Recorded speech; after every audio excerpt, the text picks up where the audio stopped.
Ողջույն,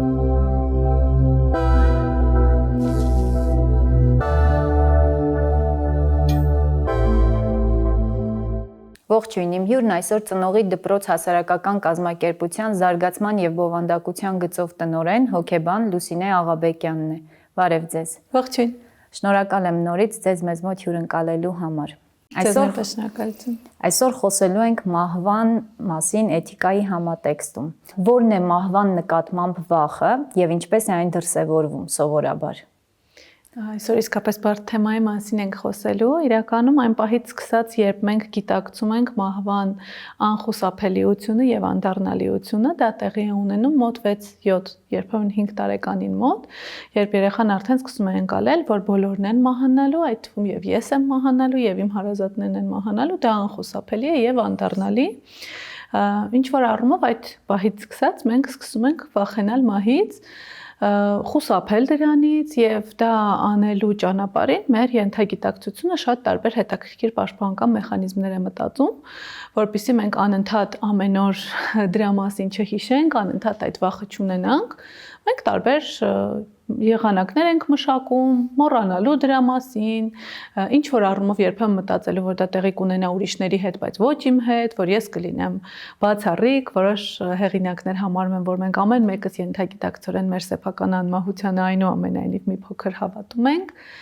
Եվ եթե այս մեխանիզմները լավ են աշխատում, խոշոր հաշվով մենք այդպես ուժեղ տագնապ անընդհատ չենք զգում։ Բայց ժամանակ առ ժամանակ տեղի են ունենում տարբեր իրադարձություններ, օրինակ մտերիմի կորուստներ, հարազատների մահ, ինչ որ բեկումնային իրադարձություններ, օրինակ տեղափոխություն այլ երկիր, պատերազմներ, տարբեր ճգնաժամային իրավիճակներ, բնական աղետներ, ինքնաթիռ ընկավ եւ այլն, շատ տարբեր, անգամ ավելի փոքր բաներ դրանք կարող են լինել, օրինակ 50-ամյակը կամ թեկուզ 30-ամյակը կամ դպրոցն ավարտելուց 10 տարի անց հանդիպեցի համադասարանցիներից, այն նման իրադարձությունները ինչ որ առումով մեր մեջ արթնացնում են նորից այդ կամացածրացած ձայնով տագնապը, որովհետև գալիս են մեզ հիշեցնելու, որ ամեն ինչ այդքան էլ ուրախ չէ։ Եվ այդ դեպքերում արդեն տարբեր ձևով կարող է դրսևորվել մահվան վախը, հաճախ այն արտահայտվում է հենց տագնապի ձևով, երբ մենք շատ ուժեղ վախ ունենք անորոշությունից, ուզում ենք ամեն ինչ վերահսկենք, ուզում ենք, որ մեր պատասխանատվության տիրույթում լինի ամեն ինչ, հասկանանք ինչ է լինում, ինչպես է լինում։ Դա կարող է ավելի սուր դրսևորումներ ունենալ, ուժեղ վախերի ձևով կարող է արտահայտվել, ֆոբիաների, պանիկական գրոհների, տագնապային գրոհների ձևով կարող է արտահայտվել։ Եվ իրականում տագնապը մի շատ հետաքրքիր առանձնահատկություն ունի, որ ինքը կարող է քողարկվել ցանկացած խնդրի տակ։ Ու իրականում անգամ հարաբերությունների խնդրի տակ շատ փորփրելու դեպքում մենք կարող ենք հենց տագնապ գտնել։ Տեսեք, շատ հետաքրքիր դիտարկումներ արեցիք ու ակամայից մտքիս Էպիկուրը եկավ, ով ասում էր, երբ կամ ես, չկա մահը, կա մահը, ուրեմն չկամ ես, հետևապես ես ու մահը երբևէ չենք առճակատվում, բայց եթե մենք մահվան եւ եսի, իմ առճակատման մասին ենք խոսում, դա ամենավերջում պիտի նկատի ունենանք իմ սեփական մահվան հետ առճակատումը, որովհետեւ այս համատեքստում գուցե ինքը ճիշտ էր, բայց ինչպես դուք նշեցիք, մենք մահվան հետ որպես կանոն առճակատվում ենք, երբ որ հարազատ ինչ որ կամ մարդ է մեր հասարակությունից ինչ որ մեկին ենք, չէ, կորցնում որպես կանոն։ Այդ առճակատումը ինչ է տալիս մարդուն, ինչպես է դա դրսևորվում։ Առճակատումը կարող է մեր փորձառությունից էլ բխել։ Օրինակ, մենք իմացանք ինչ որ ախտորոշում, որը վտանգ է սպառնում մեր կյանքին կամ թեկուզ ուղիղ վտանգ չի սպառնում, բայց ինչ որ առումով կարող է վնաս մեզ հասցնել կամ ավտովթար եղավ մեզ հետ, մենք հիմա լավ ենք, բայց ամեն դեպքում, ինչպես ասում են, կյանքի ամբողջ ընթացքը մի վայրկյանում մեր աչքերի առջև եկավ, այսինքն տարբեր են այս փորձառությունները։ Խոշոր հաշվով մահվան հետ առճակատում ասելով հասկանում ենք բոլոր այն իրադարձությունները, դեպքերը, որոնց հետ առնչությունը մեզ հիշեցնում է մեր սեփական մահկանացիության մասին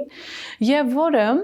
շատ հետաքրքիր ֆենոմեն է իրականում, որովհետեւ մենք բացասական առումով խոսեցինք, որ այն շատ կարող է սրել մահվան տագնապը, տարբեր վախեր առաջացնել, մեր համար խնդիր դառնալ եւ տարբեր դրսեւորումներ կարող է ունենալ, բայց ինքը նաեւ շատ դրական կողմ էլ ունի, որովհետեւ ինչպես շատ փիլիսոփաներն են ասում, հենց մահվան անդառնալիության ու անխուսափելիության գիտակցման շնորհիվ մեր կյանքի որակը կարող է բարձրանալ, այսինքն հենց մենք կարողանում ենք մի քիչ այդ մահվան վախը կառավարելի դարձնել ու ընդունել, որ այո, ինչ որ պահի դա լինելու է, բայց երբ որ դա լինի, ինչպես Էպիկուրին դուք հիշեցիք, ես այլևս չեմ լինելու, այդ գաղափարը իրական շատ օգնում է նաև հոգեթերապիայում իրականում։ Սա կարող է նաև շատ դրական փոփոխությունների բերել, որ քանի որ սա այս ամենը անվերջ չէ, ինչպես եմ ես ապրում, ինչպիսին է իմ կյանքի որակը, ինչքանով եմ ես զբաղվում նրանով, ինչով որ ես իրականում ուզում եմ, ինչ ես կզգամ իմ կյանքի վերջին պահին, եթե չեմ սխալվում, Նիցշեն էր այդ հարցը տալիս, արդյոք ես կուզենայի նորից ու նորից ճիշտ նույնությամբ իմ կյանքը ապրել։ Ու դա անել անվերջ, իսկ եթե ոչ, ինչը գուցե ես իմ կյանքում պիտի փոխեմ, որ ուզենամ նորից ու նորից հենց այս նույն կյանքը ապրել, ինչպիսի հարաբերություններ կառուցեմ, ինչ աշխատանքով զբաղվեմ, ինչին նվիրեմ իմ ժամանակը, որը սահմանափակ է, եւ ահա այս հարցերը, որոնք դժվար են եւ էգզիստենցիալ ճգնաժամ նաեւ մեզ մոտ կարող են առաջացնել, ի վերջո կարող են նաեւ բերել անձնային աճի ու կյանքի որակի դեպի լավը փոփոխության։ Իհարկե մահվան հետ կապված հարցադրումները բազմաթիվ են ու տարբեր համատեքստերում կարելի է այն դիտարկել, բայց ավելի շատ ուզում եմ թեման մենք տեղափոխենք վշտի, սգի, ապրման մասին ու ուզում եմ հասկանալ նույն վիշտը ինչպես պիտի մարդը ապրի եւ ընտանիքն ու հասարակությունը ինչպիսի դերակատարություն ունեն այստեղ։ Երևի թե հենց սկզբից կուզենայի խոսել նրա մասին, որ վիշտը հաճախ համեմատում են մարդու մատնահետքի հետ, ինչու են այդ համեմատությունը անում, որ այն շատ խիստ անհատական գործընթաց է, իրականում հոգեբանության հետ կապված ամեն ինչն է անհատական, բայց հատկապես վշտի դեպքում, մտերիմի մահվան, կորստի ապրման դեպքում մենք տեսնում ենք, թե ինչքան տարբեր ձևով է ապրումը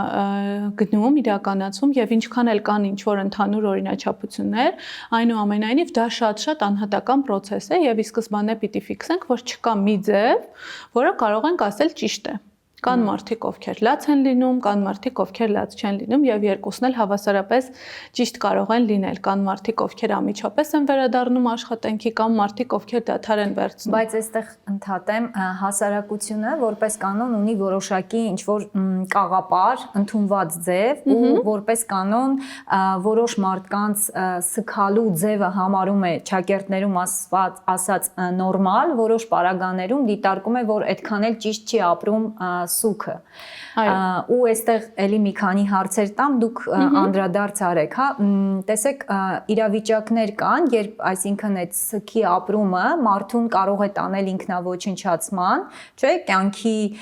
իմաստազրկման ու դա շատ հաճախ հատկապես մեր հասարակությանը եթե դիտարկում ենք, մի տեսակ կարծես թե երբեմն քաջալերվի եւ հակառակը, երբ որ մենք տեսնում ենք մարդը համենայն դեպս թվացial արտաքինից սոցիալական կյանքում կարծես թե ուժեղ գտնվեց ու մի անգամից ձեր ասացի նման վերադարձավ աշխատանքի, կյանքի եւ այլն, իհարկե մենք չգիտենք ինչ փոթորկումներ կան հոգում, բայց երբեմն դա կարող է նաեւ քննադատության արժանանալ հասարակության կողմից, որովհետեւ մենք դիտարկում ենք, որ այնքան էլ ճիշտ չի ապրում վիշտը։ Այո։ Տեսեք, հասարակական նորմերը, ինչ որ առումով սոցիալ մշակութային, բոլոր ավանդույթները եւ այլն, որոնք կան, ունեն շատ կարեւոր դեր եւ լավ եւ վատ առումով կրկին։ Լավ առումով, օրինակ, նույն ծեսերը շատ կարեւոր նշանակություն ունեն վշտի ապրման տեսանկյունից ու իզուր չէ, որ երկար տարիների ընթացքում ինչ որ ծեսեր, ավանդույթներ փոխանցվում են, որովհետեւ դրանք ունեն խորքային իմաստ եւ օգնում են մարդուն անցնել կորստի ընդունման, կորստի, այսպես ճակերտներում այս պահին ասեմ, հաղթահարման կամ դրանից վերականգնման գործընթացում։ Նույն այն, որ առաջին օրը այսպես է արվում, երրորդ օրը այսպես, 7-րդ օրը այսպես, սրանք բոլորը հոգեբանական տեսանկյունից կարևոր են, օրինակ, որպեսզի մարդիկ նույն կենցաղային ինչ որ պարտականություններ իրականացնեն, թվում է թե ինչ իմաստ ունի հոգեհացի, ինչ որ արարողությունների մեջ ներգրավել, բայց մյուս կողմից դա շատ օգնում էր մարդկանց մի քիչ շեղվել ու կարողանալ դիմանալ այդ անտանելի ցավին, այսինքն միայնակ չլինել, չէ՞, միայնակ չլինել, իհարկե վիշտը ունի շատ մեծ սոցիալական գործառույթ, շրջապատված լինել այդքան մարդկանցով, ստանալ իրենց աջակցությունը, իհարկե մենք նաև հասկանում ենք, որ երբեմն դա ոչ անկեղծ է լինում, բայց ամեն դեպքում ի սկզբանե դա իր դրական նշանակությունը ունի։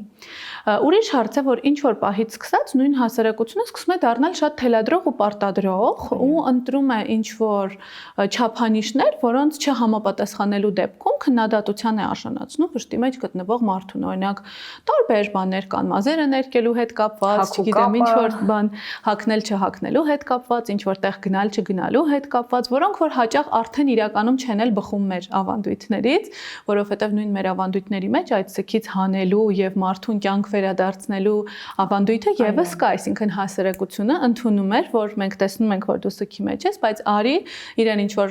դրական միջոցառման էին, հա, հրավիրում ու ասում էին արի ոնց որ վերադարձի կյանք։ Անգամ կարծեմ նվերներ են, չէ՞, տալիս։ Վստահ չեմ, դա երևի ազգագրագետները ավելի լավ կասեն, ամեն դեպքում այդ ավանդույթը եղել է, այս ժամանակի ընթացքում ինչ որ բաներ կարծում եմ, որ աղճատվում են ու առաջանում է ինչ որ քննադատություն։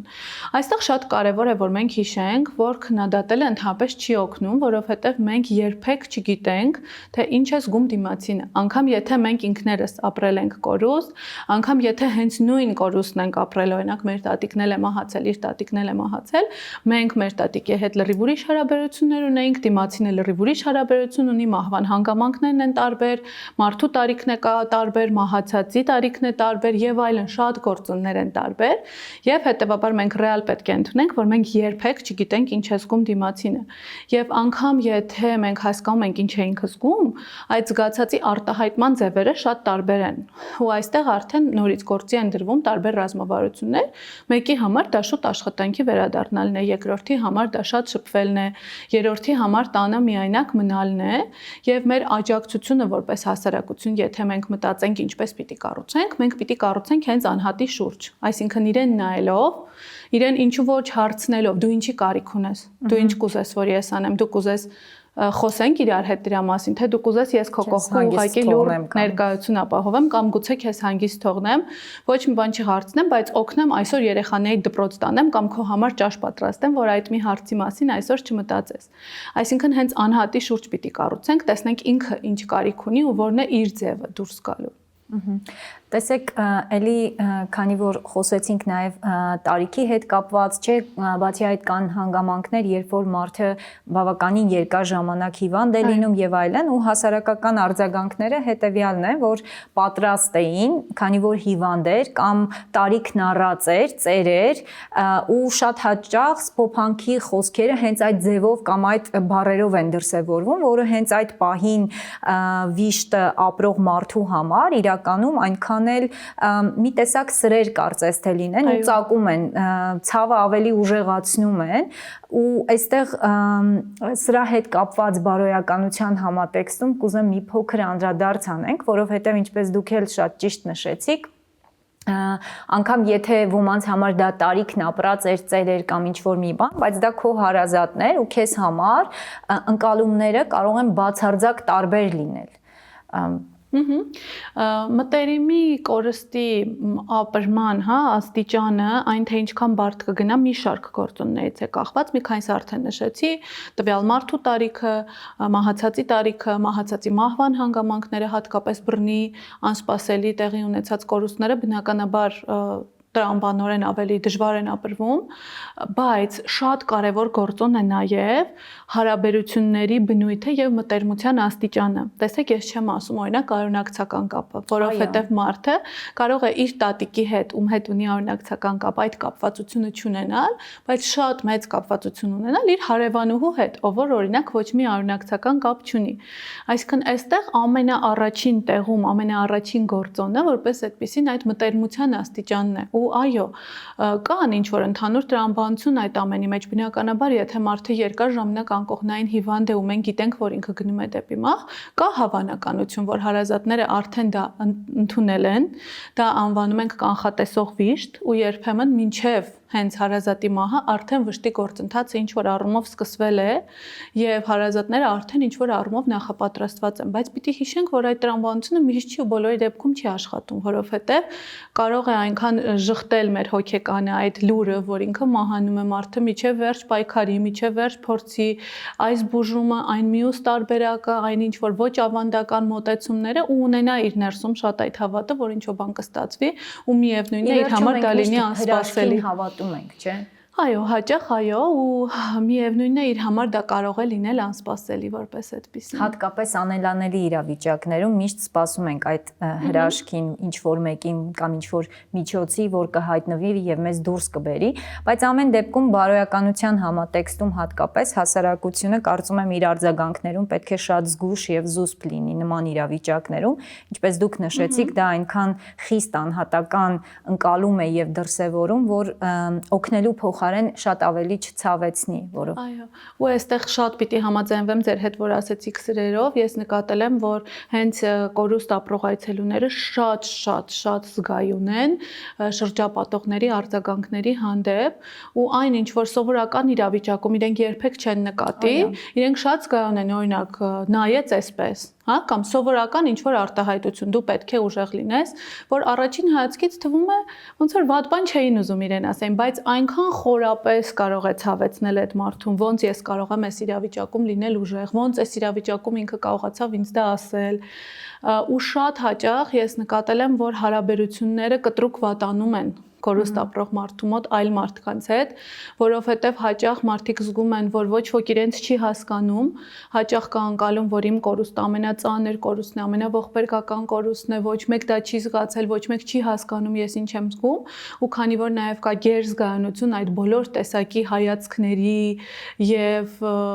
վախ խղճահարության արժանանալու եւ քննադատություն ամեն խոսքի կամ ամեն արարքի հանդեպ, հաճախ դա բերում է նրան, որ մարդը փակվում է ու հրաժարվում է այդ նույն սոցիալական աջակցությունից, որտեղ դա որակում է իր համար որպես ձևական, որպես արհեստական, որպես ոչ տեղին։ Դրան իհարկե գումարվում է այն, որ հենց հարազատներն էլ միշտ չի, որ նրբանկատ են իրականում արձագանքում, ու մեր մեջ շատ կան արտահայտություններ, որոնք ընդհանրապես տեղին չի անել, բայց մենք շատ հաճախ ենք դա անում, ու այս երկուսը գումարվում են իրար ու հաճախ բերում են նրան, որ մարդը կարծես հեռանում է ու մենակ է մնում իր վշտի հետ։ Այսինքն իրականում ստացվում է օգնելու փոխարեն իսկապես մենք ավելի վնասում ենք մարդուն։ Տեսեք, նաև շատ կարևոր է էթիկայի համատեքստում հասկանալ, թե ինչքանով մարդ կարող է ընտրել իր մահը, այսինքն էվթանազիան կամ դրան զուգահեռվող դրա հետ հարաբերվող որոշակի դրսևորումներ, ինչքանով բարոյականության տեսանկյունից սա ընդունելի կարող է համարվել։ Եթե նայենք անհատի տեսանկյունից, բնականաբար մարդը պետք է ունենա իրավունք իմանալու իր ախտորոշումը եւ ունենա հնարավորություն հասկանալու ինչքան ժամանակ ապրելու տարբերակ, հա, հնարավորություն ինքը ունի եւ ելի այստեղ երբեմն ցավոք սրտի որոշումները կայացվում են տվյալ մարդու փոխարեն, այսինքն մենք ինքներս որպես հարազատներ գնահատում ենք, որ իր համար ավելի լավ կլինի, որ ինքը չիմանա, ինքը ավելի հեշտ խախտում է։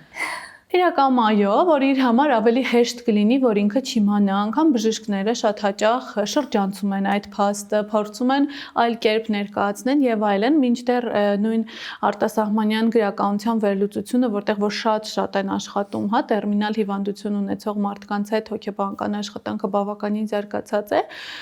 շատ է քննարկվում այն, թե ինչքան կարեւոր փուլ է դա մարդու կյանքում ու ինչքան կարեւոր է իրեն տալ այդ հնարավորությունը, այդ սահմանափակ ժամանակը ի օգուտ իրեն իր կյանքի որակը բարելավելու ու իր ուզած ձևով ապրելու համար, ու բարոյական տեսանկյունից ես կարծում եմ, որ այստեղ իսկապես շատ մեծ անարդարություն կա, որովհետև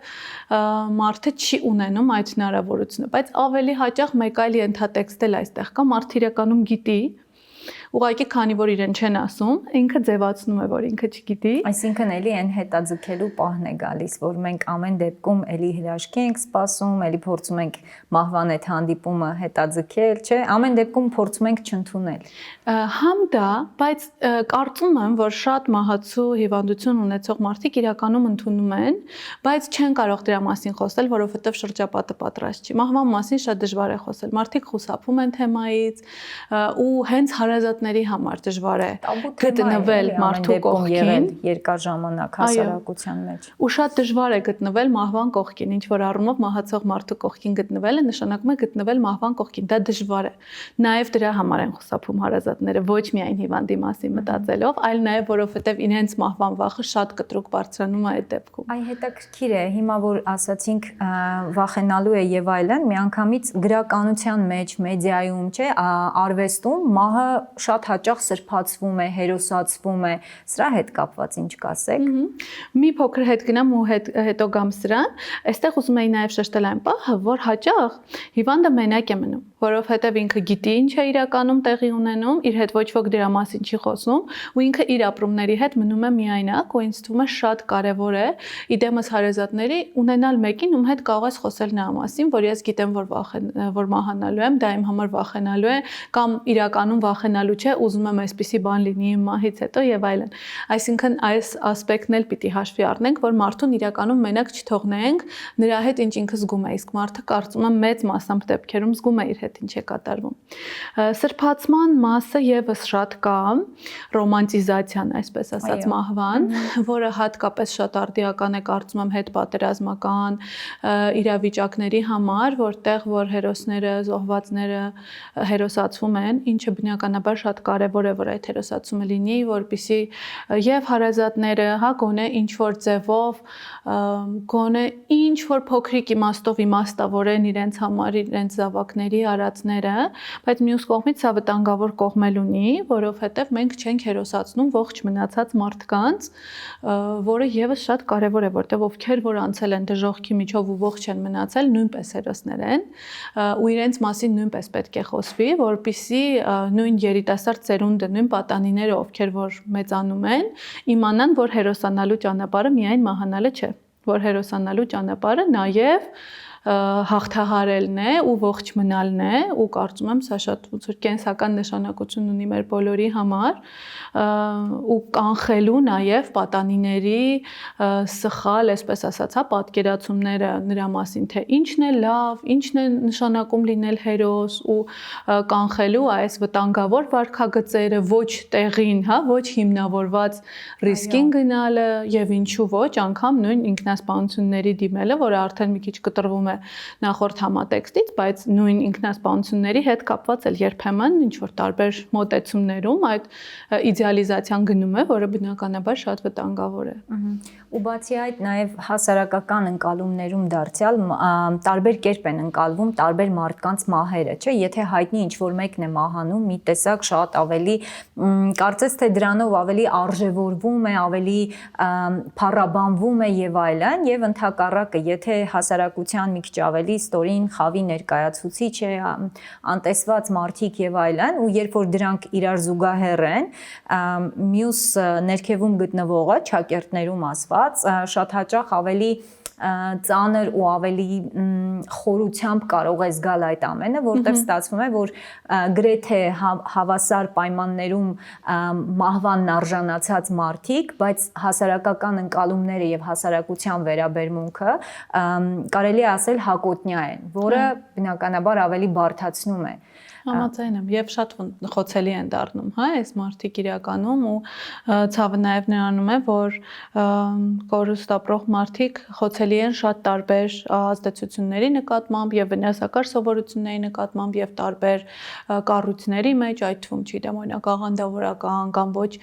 սոցիալական, ինչ որ խմբերի մեջ ընդգրկվելու առումով եւ առողջական առումով են, ավելի բարձր ռիսկի տակ, որովհետեւ ավելի մեծ հավանականություն կա ինչ որ հիվանդություններ ձեռք կամ ավելի դժվարությամբ դրանք հաղթահարելու, որովհետև ուժեղ ստրես է, որը բնականաբար արդեն եղած ինչ որ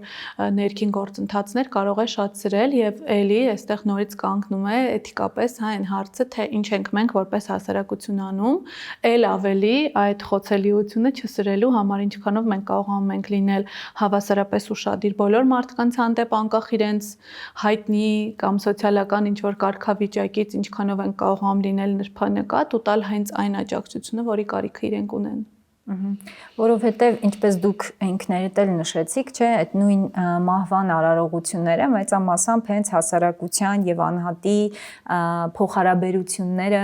կարգավորելու, վերադարձնելու այդ ամենին ուղղված պիտի լինեն, բայց շատ հաճախ մենք նորից ստանում ենք նրան, որ առանց այն էլ ճեղք է առաջանում, այդ ճեղքը անդունդը շատ ավելի սրում ենք որպես այդպիսին։ Իհարկե թեման շատ բարդ է ու շատ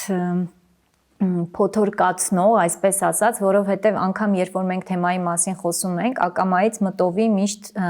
մեր վերապրումները կամ մեր ապրումներին ենք վերադառնում, ինչը էլ ավելի բարդացնում է սրա մասին խոսել։ Մահվան լուրը մենք սովորաբար թաքցնում ենք, չէ՞, մեր երեխաներից, հարազատներից, ընտանիքի անդամներից, որովհետև համարում ենք, որ նրանք դեռ պատրաստ չեն ու ինչ որ ամենատարբեր պատմություններն ենք հորինում,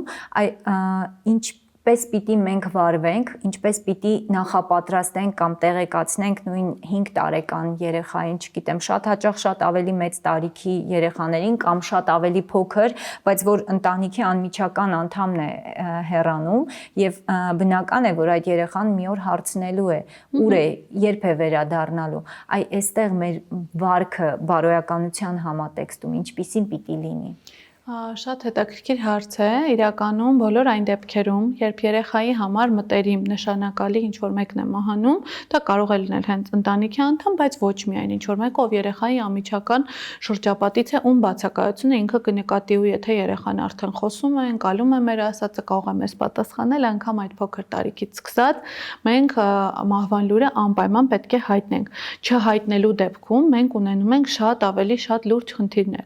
Մենք մտածում ենք, որ երեխային մենք կպաշտպանենք չասելով, բայց վստահաբար մենք այդպես իրեն չենք պաշտպանում, որովհետև նախ ինքը հասկանում է, որ ինչ-որ բան տեղի է ունեցել, բայց չգիտի կոնկրետ ինչ եւ սկսում է երևակայել ու հաճախ ավելի վատը պատկերացնել, քան իրականում կա։ Երկրորդ, երեխան չի ունենում վիշտը ապրելու եւ դրանից վերականգնվելու հնարավորություն, որովհետեւ եթե չգիտես, որ հայրիկդ մահացել է, չես էլ կարող այդ վշտի հետ, ինչ որ այդ փաստի հետ, ինչ որ մի բան անել։ Երրորդ, հաճախ դա բերում է նրան, որ երեխան լրիվ այլ տեղից, պատահաբար, բակում ուրիշ երեխաներ են իրեն ասում, մեկ հարազատի է տեսնում, խոսում են, ինքը պատահաբար լսում է ու բնականաբար շատ ավելի շոկային է լինում իր համար դա իմանալը եւ թերևս վերջինը այս պահին որ կնշեմ այն է, որ տարիներ անց անգամ իմանալու դեպքում այդ հաղթահարումը շատ ավելի բարդացված է գնալու, քան եթե օրինակ նույն 4 տարեկանում երեխան իմանար, ստանար ճիշտ աջակցություն մեծահասակների կողմից։ 6 տարի հետո դա իմանալու դեպքում ինքը արդեն այս 6 տարվա ընթացքում տեղի ունեցածի հարազատների հանդեպ նաև վստահությունն է կորցնելու ու այս ամենի տակից արդեն պետք է դուրս գա ոչ միայն, հա, այդ կորստի փաստից։ Եվ հիմա եթե գանք նրան թե ինչպես խոսել, որովհետև մինչ այս պահը ասում էի թե ինչու է կարևոր խոսել, բնականաբար այդ զրույցը պիտի լինի երեխայի տարիքին համապատասխան եւ նաեւ իր անհատական առանձնահատկություններին համապատասխան պիտի իրականացվի իր համար մտերիմ որևէ մեկի ցանկալի է ծնողների կողմից կամ այնպիսի մեկի կողմից, ով ճանաչում է ընտանիքին, գիտի ընտանիքի արժեհամակարգը, մոտեցումները, մահվան վերաբերյալ հայացքները եւ հենց այդ համատեքստում փորձի երեխային ներկայացնել։ Հետեւաբար չկա ինչ-որ մեկ նախադասություն, որ միշտ կարող ենք ասել, բայց կամ մի քանի սկզբունքներ, նախ հստակ օգտագործել հենց մահ եւ մահանալ բառը, չօգտագործել, այո, ոչ թե օրինակ քնել է կամ հեռացել է, որովհետեւ դրանք այլ վախեր են առաջացնում, այլ հենց մահացել է, մահ բառն ենք օգտագործում։ Երկրորդ հստակ շեշտել երեխայի համար, որ տվյալ մարդը չի վերադառնալու։ Երրորդ բացատրել, որ ինքը դրա հետ կապ չունի, ինքը դրանում մեղավոր չէ, եւ նաեւ ցույց տալ, որ իր կենսական ֆունկցիաները դադարում են գործել, այսինքն ինքը չի սովածանում, չի ծառավում, ինչ որ խնամքի կարիք չունի, որտեվ երեխաների մոտ հագուստի ինչու չի տարել։ Հաճախ այդ միտումը առաջանում է, որ իրենք ուզում են, չգիտեմ, գերեզմաններ ուտելիք տանել, նկարի մոտ ինչ-որ մի բան դնել, որ ինքը օգտվի, չմրսի եւ այլն։ Սրանք են շատ կարեւոր։ Եթե երեխան փոքրիկ է, մենք բնության երևույթների հետ ենք համեմատում, օրինակ նույն տարվա եղանակների հետ համեմատելով, ասում ենք, որ կարծես բնական է, հա, որ ինչ-որ մի բան է դուրս է գալիս, ծաղկում է, բողբոջում է, պտուղներ է տալիս ու ինչ-որ պահի արդեն իր տեղը զիջում է, որ հաջորդ տարի նորից այս ամենը տեղի ունենա, նույն կերպ մարդու կյանքն է։ Ավելի մեծ տարիքում, երբ որ երեխան արդեն այս բազային համեմատություններին ծանոթ է մահվան մասին արդեն գաղափար ունի, կարևոր է հենց ասել այն ինչ որ խոսեցինք, որ մահացել է, չի վերադառնալու եւ արդեն հետեւել երեխային ու տեսնել ինչ աջակցության կարիք ինքը ունի։ Շնորհակալ եմ շատ։ Դες նույնպես շնորհակալություն։